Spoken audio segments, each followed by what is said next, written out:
Ever get that sinking feeling? You're on hold with customer service, listening to the same tinny music, wondering if they've forgotten about you. Oh, tell me about it. It's like a universal experience, right? Absolutely. Well, today we're digging into why we hate waiting on hold so much. Should be an easy one then. Who likes it? Right.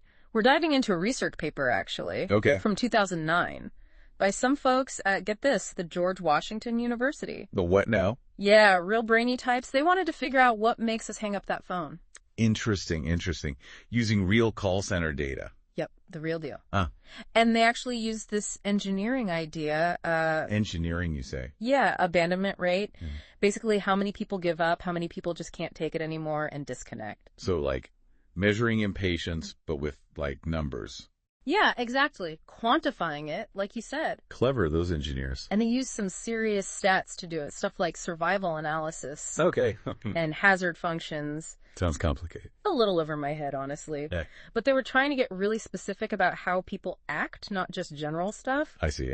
And they were curious about how this abandonment rate, how it changes over time. Right. Like, does it stay the same? Does it go up? Makes sense. And if it's different for different types of callers. Oh, like different folks have different fuses. Exactly. They looked at two groups. Regular customers, just everyday people calling about stuff. Okay. And stock exchange callers. Ooh, now those are some high-strung folks. Right. They need their info like yesterday. Every second counts. And no surprise, their analysis showed that these stock exchange types, they had a really consistent abandonment rate. Didn't matter if they'd been on hold for a few seconds or 10 minutes, just as likely to hang up either way. Makes sense to me. Time is money, as they say. Exactly. Every second counts when you're talking big money. But what about the rest of us, the regular folks? Right. You'd think the longer we wait, the more frustrated we get. Yeah, you'd think so, wouldn't you? But turns out, no. Oh. That's where it gets interesting. At first, yeah, we're pretty impatient. Just like the stockbrokers, actually. The first few seconds, we're ready to bolt. Right. But then, their abandonment rate, it actually drops after a point. Wait, so we get more patient the longer we wait? I know, right? Sounds kind of crazy. That doesn't make sense. The researchers thought it might be because of those announcements they play. You mean those, your call's important messages? Those are the ones, I swear they make me more annoyed. They're the worst. But, get this. Even though they don't actually change your place in line, right, those messages, they seem to calm people down. Huh. You're kidding. I know, it's wild. The paper called it this announcement effect. Like, we just need someone to acknowledge we exist, even if it's a robot voice. Makes us feel a little better about being stuck there. Fascinating. Right. Yeah, fascinating stuff. So you're saying it's like they're just trying to keep us distracted long enough to not hang up? Yeah, it's like a little reassurance, you know. We haven't forgotten about you. Please hold, please. Exactly. We know you're waiting, even if we don't actually know you're waiting. Right. But I wonder, does this announcement effect, does it actually change how long we feel like we've been waiting? Or is it just temporary? That's a great question. Unfortunately, this study, it mainly focused on the numbers, you know. Okay. Like how many people actually hang up and at what point. Right. They weren't really looking at how long people felt they were waiting. Gotcha. But there's other research out there that shows how we experience time. It can be pretty flexible. Oh, yeah, totally. Like when you're having fun, time flies by. Exactly. Versus when you're bored out of your mind, every second feels like an hour. Ugh, the worst. Yeah. Like waiting for a pot of water to boil. Precisely. So it's possible that these announcements, by making us less anxious, they might make the wait feel less painful. Interesting. Even if it doesn't change how long we're actually on hold. Sneaky.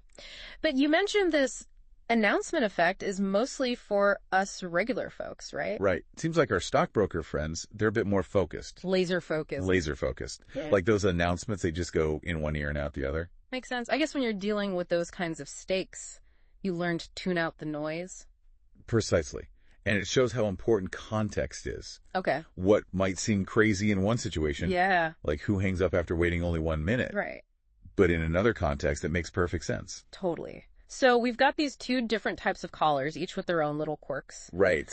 But for those of us who aren't, trading stocks all day, what's the takeaway here? Why does this abandonment rate stuff even matter? Well, for starters, it gives us a peek into how our minds work. Why do we hate waiting so much? The age-old question. Exactly. What makes us throw in the towel? Right. And what makes us stay? Interesting. But beyond that, This kind of research, it actually has real implications for businesses. Okay, so how does all this data translate into better customer service for us? Let me ask you this. Okay. Imagine you're running a call center. Okay. Wouldn't it be super useful to know how many callers you might lose if they're stuck on hold for, say, 5 minutes versus 10 minutes? Yeah, that'd be huge. Or how those numbers change depending on the time of day or even the type of questions people are calling about. That's gold. You could staff your call center way more effectively, know when to expect things to get crazy. Exactly. By using data to predict this abandonment rate, Yeah. companies can make smarter choices about staffing, call routing, you name it. So instead of just throwing more warm bodies at the problem, they can actually use data to make things better. Exactly. And it's not just about staffing. Oh, yeah. What else? They could get creative. Like, ditch that generic hold music. Please. And try something different. Maybe personalized messages based on what you're calling about. Ooh, targeted advertising while you wait. Or how about this? Yeah. The option to get a call back when you're next in line. Oh, that's an idea I can get behind. Right. No more wasting time hanging on the line. Sign me up. Anything but that elevator music. It's about finding those little things that can actually make a difference. Yeah. Yep. And this research shows that it's true. You Yeah. know? We're not robots just waiting in line. No, we're humans. We're humans. Even those little announcements, just acknowledging that we're there. Right, right. It can actually change how we behave. It's wild when you think about it. So next time I'm stuck on hold, what's the one thing I should remember from all this?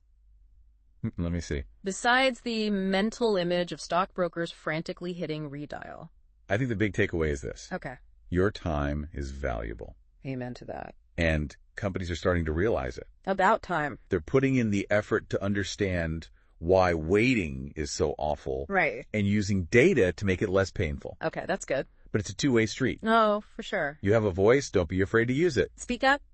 Exactly. Ask how long the wait is, see if there are other ways to get in touch. Good point. And hey, if it's just too much, you can always hang up. The nuclear option. Sometimes you got to do what you got to do. Right. It's about finding that balance, I guess. Yeah, exactly. Companies want to keep us happy, but we just want answers without losing our minds to hold music. Easier said than done sometimes. Well, on that note, we're out of time for today's deep dive. Big thanks to our expert for breaking it all down for us. Anytime. And to all of you listening, thanks for joining us. Until next time, may your wait times be short and your hold music be bearable.